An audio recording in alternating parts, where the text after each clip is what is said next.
अस्सलामुअलैकुम। निकला हूँ जी मैं आज। एक रेस्टोरेंट है, पिंड रेस्टोरेंट, पेखेवाल मोड़ पे, बच्चों के साथ। ये बेटा है मेरा, ये देखें। जाहिद कैसे हो? बीमारी के बाद मैं निकला नहीं था, तो बच्चों ने कहा कि पापा कहीं निकलते हैं, तो मैंने कहा चलें ठीक है। तो एक रेस्टोरेंट में खाना खाया, खाना खाने के बाद अब जाने की तैयारी थी, तो सोचा एक छोटी सी वीडियो बनाई जाए।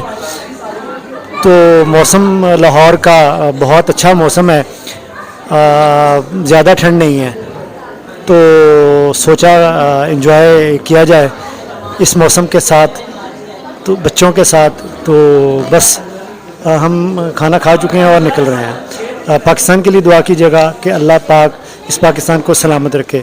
आप सबका बहुत शुक्रिया।